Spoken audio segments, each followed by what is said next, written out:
like being called someone's mom, you know? That's like a thing I didn't know about, but I'm called it a lot. Elizabeth Olsen is the woman behind the newest Marvel movie Doctor Strange in the Multiverse of Madness and the miniseries WandaVision. If you're into superheroes, she is the woman of the hour right now for her well-loved appearances. Being the younger sister to the famous twins Mary-Kate and Ashley, Elizabeth has always been kind of in the public sphere, but nowadays she's making a name for herself separate from her famous siblings. And she's got tons to say about the people who criticize the movies she's in. Today we're covering Elizabeth Olsen. Tomorrow though, you decide. Let us know in the comments down below who you think we should cover on the next episodes of Where They Now. While you're there, be sure to like this video so we can keep making more similar to it in the future.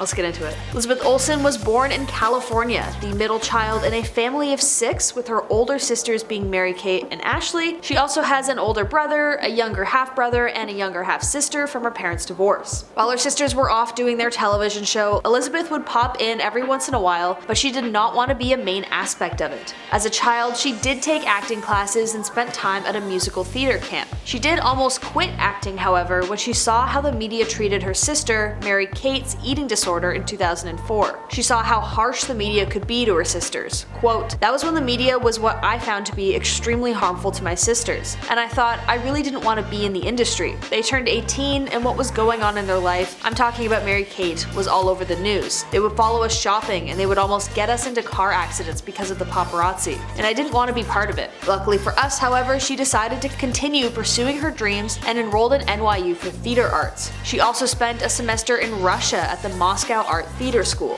From university, she became an understudy in off-Broadway productions, which led to her securing an agent and obtaining steadier roles. Elizabeth made her film debut in the 2011 theater film Martha Marcy May Marlene, which did really well at the Sundance Film Festival and earned her several award nominations for her portrayal of Martha, a young woman suffering from delusions after fleeing her life in a cult and returning to her family. She also played in another horror film that premiered alongside the thriller, and both won her quite a few awards. By 2014, she was in the Godzilla movie alongside Bryan Cranston and Aaron Taylor Johnson. In 2015, Elizabeth was introduced to her first Marvel movie in Avengers Age of Ultron, the sequel to The Avengers. Her portrayal of Wanda Maximoff, or the Scarlet Witch, made her genuine shot to fame unlike any of the other films she's ever been in before. She first appeared, however, as an after-credits scene in the 2014 movie Captain America: The Winter Soldier as a hint to her character's appearance. Her accent is based on Slovakian ones, but she is from a fictional country called Sokovia. She reprised the role in Captain America: Civil War, Avengers: Infinity War, and Avengers: Endgame. Endgame will go on to become the second highest grossing movie of all time behind Avatar. Then in January 2021, alongside Paul Bettany as Vision, she starred in the Disney Plus miniseries WandaVision. The show was insanely successful. My brother, who is massively into Marvel stuff, forced me to watch it, and I'm like a wet blanket when it comes to superhero movies, but it was actually pretty good, I have to admit. Critics would agree with me too, because Elizabeth earned herself a Primetime Emmy Award nomination and a Golden Globe nomination. As for her personal life, Elizabeth has been a stout atheist since she was only 13 years old, preferring to view it as, quote, "Religion should be about community and having a place to go in prayer, not something that should determine women's freedoms." She is also married to a man named Robbie Arnett, who is in the band Milo Green. They were dating for 3 years before he popped the question, and the two revealed that they secretly got married in 2021. As far as Hollywood stars go, Elizabeth is relatively low profile, which is most definitely because she grew up watching how the media treated her sisters. She revealed that they had gotten married during an interview with Variety. Olsen pointed out that Arnett had left a particular book in the room. Quote, "I also just noticed that my husband put Little Miss Magic in the room. They're such classic books. But Magic because WandaVision, because he's such a cutie." Despite referring to him as her husband, Elizabeth has remained relatively tight-lipped about her relationship with Arnett, even though they both work in the entertainment industry. The two have co-wrote a children's book about self-care together called Worry Detective, and it will be released in June. It focuses on the anxieties of everyday life for kids. When announcing the book, Elizabeth stated, quote, "Inspired by the picture books we adored as kids, we hope that Hattie, the main character, will become a friend and a welcomed reminder to be kind to yourself and to each other." They also hinted about it maybe becoming a series later on if the book receive positive reviews. And in a move that I really freaking respect, Elizabeth deleted her Instagram account back in 2020 and stated that she is, quote, never going back to social media. I thought, wait, why am I even trying to create a character version of myself and putting it out in the world? It makes me uncomfortable. And so during the stay-at-home order, I was like, this is just not for me, and I just got rid of it. Now, however, Elizabeth has reprised her role once again, this time for the movie Doctor Strange in the Multiverse of Madness, and she got mixed reviews to say the least. Well, the movie got mixed reviews, but Elizabeth got some positive praise, with her character being seen as intriguing and exciting. But when the movie came out to mixed reviews, Elizabeth was quick to defend the Marvel movies in kind of an odd way. Martin Scorsese and Francis Ford Coppola have previously heavily criticized the Marvel movies for being like the fast food of filmmaking. In response, Elizabeth told the Independent magazine that the directors, quote,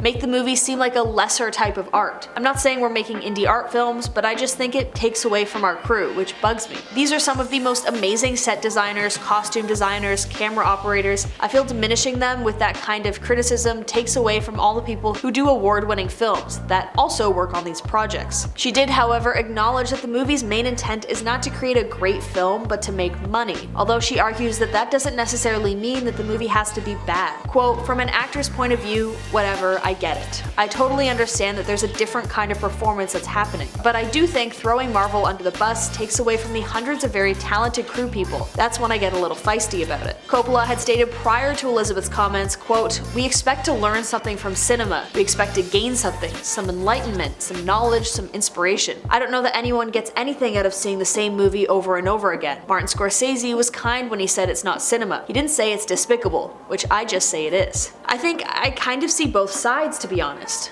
I myself do not watch Marvel movies, but I'm not really the target audience. You can choose to see them as harmless fun, but you can also choose to see them as war propaganda that desensitizes people to violence and reduces morals to good guys and bad guys. You can also recognize that movies do not exist in reality, but I think we run into the danger of a lot of children and young people not being able to understand that fully. I do wish there was a bit more nuance, but I mean, it's Disney, what do you expect? They're money-making machines and not your friends. They will do anything to continue remaining one of the most powerful corporations in the world, even if it means sacrificing artistic integrity. So what do you think about Elizabeth Olsen's clapback to the older generation of directors? Let us know in the comments down below. While you're down there, please don't forget to subscribe to Where Are They Now so you can stay updated when we post our next videos. Thank you so much for watching this video. I've been your host Sierra. See you next time.